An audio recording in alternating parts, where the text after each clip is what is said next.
அல்லது ஒன்றுக்கு மேற்பட்ட வட்டங்கள் நிரப்பப்பட்டிருந்தாலோ அல்லது ஒன்றுக்கு மேற்பட்ட வட்டங்கள் நிரப்பாமல் விடப்பட்டிருந்தாலோ விடைத்தாள் செல்லாததா ஆக்கப்படும்.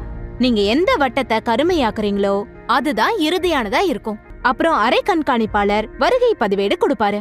அதுல உங்களுக்கு கொடுக்கப்பட்டிருக்கிற கொஸ்டின் புக்லெட் நம்பரை எழுதி நீங்க கையெழுத்து போடணும். OMR விடைத்தாள்ல ஏதாவது குறிப்பு எழுதுறதோ இல்ல கிறுக்கறதோ பார்கோட சேதப்படுத்துறதோ இந்த மாதிரி எதுவுமே பண்ணக்கூடாது. கேள்வித்தாள்ல இருக்கிற கேள்விகளையும் பதில்களையும் நல்லா படிச்சு அப்புறம் OMR விடைத்தாள்ல இருக்கிற ஒவ்வொரு கேள்விகளுக்கும் தவறாம பதில் அளிக்கணும். நீங்க விடை அளிப்பதற்காக ஒவ்வொரு கேள்விக்கும் A, B, C, D, E அப்படின்னு 5 ஆப்ஷன் கொடுக்கப்பட்டிருக்கும். சரியான விடைக்கு உண்டான கட்டத்துல கருப்பு மை பால் பாயிண்ட் பேனாவால டார்கன் பண்ணணும். ஒரு குறிப்பிட்ட கேள்விக்கு விடை தெரியலனா ஈங்கிற வட்டத்தை கண்டிப்பா டார்கன் பண்ணணும். இதே மாதிரி கொடுக்கப்பட்ட 200 கேள்விகளுக்கு